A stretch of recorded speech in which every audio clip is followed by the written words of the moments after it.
dentro do Conselho do Cruzeiro, existe atleticanos.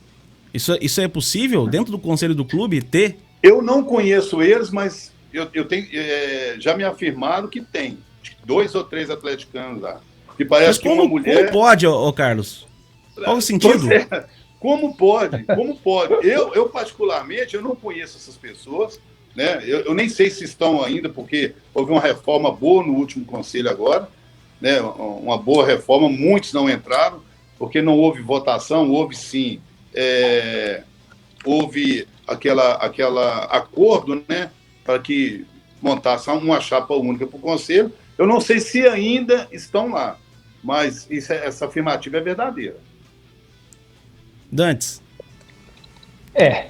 Eu concordo plenamente, mas a gente tem que lembrar que o contrário também pode ser verdade. Porque o que acontece? O clube ele é aberto. O camarada vira sócio do clube, a partir que o tempo vai passando, ele pode começar a galgar espaço dentro do clube. E não tem como você saber. Então, isso pode acontecer sim. Mas na pergunta, eu queria fazer o seguinte, com relação à sociedade anônima, para mim não é nenhuma novidade, viu, doutor? Porque devido à profissão que eu exerci e ainda exerço. Mas, assim, no tocante ao time que está sendo formado. Por que eu vou falar nisso? Porque hoje, infelizmente, há uma gama da parte da imprensa, parece que ela torce contra o Cruzeiro. A gente até é desagradável falar isso, mas é uma verdade. Você depara um jornal, aí o cara fala lá, conforme o investidor, o Luxemburgo está fora. Eu já ouvi até isso, é inacreditável. Eu já ouvi isso. E eu estou enxergando que nós estamos montando um time muito competitivo, e esses jogadores estão dando um voto de confiança no Cruzeiro. A verdade é essa. Os jogadores estão acreditando no projeto do Cruzeiro. Assim como eu. Assim como o senhor também está. O senhor mais do que nunca, porque o senhor está à frente, havendo um projeto que eu acho que é maravilhoso. Eu sou descendente de italiano, eu converso com italiano todo dia. Na Europa, os times são tudo empresa, cada um melhor do que o outro, né? Ou seja, é uma coisa que vai dar certo.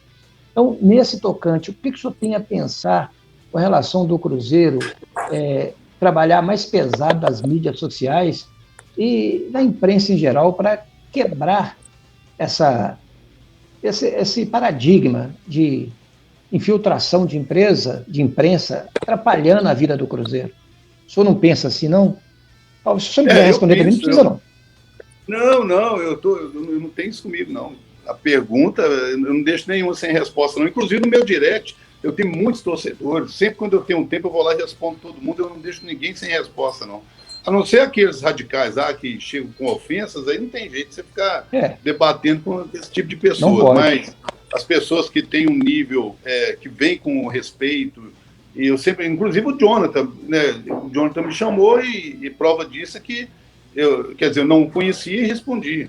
Né? Então, assim, o que eu penso com relação a isso? Eu acho que, com a entrada da SAF, eu acho que agora a gente já não vai ter isso mais. Trará, né, aquilo que é de bom na Europa em termos de organização e vai colocar aqui no Brasil, vai colocar no Cruzeiro.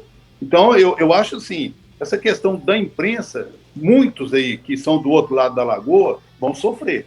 Vão sofrer não porque é questão de discriminação, mas vão sofrer com acesso à informação, porque você não pode ficar dando, né, você não pode ficar dando margem para o bandido. Eu considero minha rivalidade, assim, eu acho que eu peguei até pesado chamar de bandido. Mas, assim, o nosso adversário não pode ter 100% de informação de dentro do Cruzeiro. Né? Carlos, desculpa interromper, só um segundo. É até estranho que o Cruzeiro acaba uma reunião aqui, um segundo depois a informação já está no Twitter, já está em todos os lugares.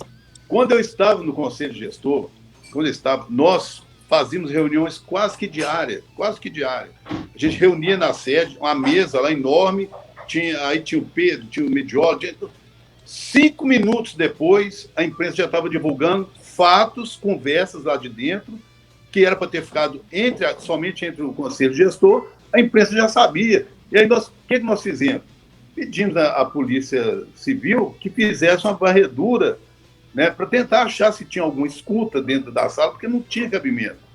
Era uma coisa assim, incrível, é incrível essa questão que como vaza de dentro do Cruzeiro informações importantes e principalmente quando aquela informação é alguma coisa que vai prejudicar o Cruzeiro, aí que a imprensa galinácea lá, que aí divulga mesmo, divulga com louvor, né? Só para tentar diminuir a nossa grandeza, mas eles não conseguem isso. Fico feliz em saber isso, porque se o senhor observou, o senhor viu que na trajetória do time no certame anterior desse ano, o que aconteceu? O time ganhava 2 partidas, aí ele dava um ar de que ia engrenar, soltava uma notícia bombástica para desvirtuar o ambiente. Acho que todo mundo concorda com isso. Assim, é uma coisa inaceitável. E o que eu vejo é que esses clubes, pelo menos lá em Portugal é assim, né, os clubes têm um poder muito forte na imprensa. Lá é SAD, eles têm um poder muito forte. A imprensa não joga contra eles, não. Os empresários são poderosos e não deixam. Eu acredito que isso vai ser muito importante para a gente, até porque para colocar essa imprensa no papel dela certo, que é de fazer uma imprensa honesta e correta. A imprensa está aí para revelar os fatos, né? E às vezes a própria imprensa cria muito fake news, muita situação que não é verdadeira. Isso aí o dia que o Adilson Batista, deixa eu falar rapidinho para vocês aqui. Pode contar. Houve uma situação. É bom saber. Houve uma situação, o Cruzeiro tinha acabado de perder na quarta-feira para o CRB por 2-0 pela Copa do Brasil. Aí na quinta-feira a gente estava tratando de muitos assuntos, eu estava lá na toca, e dentro desses assuntos a gente fala, gente, o Adilson vai ser, a gente pensa, como é que vai fazer com o Adilson, né, com a comissão técnica, não está tendo nem desempenho, nem resultado, como que a gente faz, tudo. A gente trocando ideia, igual a gente está trocando ideia aqui, sem nada formal, sem nada oficial. A gente ainda estávamos conversando, aí desligava e eu ia cuidar de uma coisa, cada um cuidava da sua área, e em determinado momento a gente entrava de novo, batia papo, enfim, uma coisa rotineira dentro do Conselho Gestor. Aí quando chegou, deu meio-dia, o Adilson estava dando treinamento ainda, o Pedrinho BH me liga e fala, ô Carlos, tudo bem? Eu falei, tudo bem, Pedrinho, como é que você está? Joia. Mas como é que vocês dispensam o Adilson Batista e ele nem está sabendo? Eu falei, mas eu também não estou sabendo. Como assim? Eu também não estou sabendo. Não tem essa dispensa, não houve isso aqui dentro, não. Quem falou isso? Não, a imprensa já divulgou. Mas se a fonte era eu, que estava à frente do futebol, eu que teria que passar a informação. O Adilson Batista está dispensado, por isso, pronto. Era uma fonte oficial. Se eu não falei, quem é que pode ter falado? E como que um da imprensa, é onde o Davis falou, exatamente isso. Aí um da imprensa, provavelmente do outro lado da lagoa, pegou uma informação de pessoas que não poderiam estar falando em nome do Cruzeiro e jogou isso. Então ficou aquela como se a gente tivesse dispensado o Adilson e tivesse voltado depois que o Pedrinho falou, e não é verdade. Aí eu peguei, chamei o Adilson, depois que o Pedrinho falou, veio o assessor de imprensa, me falou, cara, realmente está nas rádios, inclusive até no Globo Esporte, passou o Adilson. Aí eu peguei e falei assim, não, Pedro, eu não tenho essa informação, não. Nem eu tenho, ninguém aqui dentro, nós não temos essa decisão, não. Aí o Adilson acabou o treino, veio na minha sala, mandei chamar ele lá, falei, Adilson, vem cá, está acontecendo isso, isso e isso.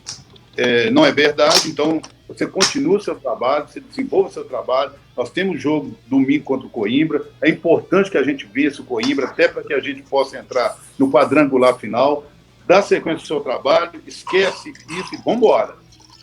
Então, quer dizer, eu agi de forma correta naquele momento, porque, na verdade, não havia uma possibilidade, mas essa possibilidade ela não foi definida. Não tinha, pelo menos na minha cabeça, eu não tinha essa vontade de dispensar o Adilson naquele momento. Quando chegou contra o Coimbra, aí sim, perdemos de 1-0, perdemos a possibilidade de entrar no quadrangular, e aí eu teria que dispensá-lo mesmo. Ali sim, eu dispensei, oficialmente acabou. Mas, igual você falou, a imprensa é dessa forma. Cria uma fake news, aí pega uma informação de uma fonte não tão segura e joga aí, entendeu? E deixa ver o que acontece, mais ou menos por aí.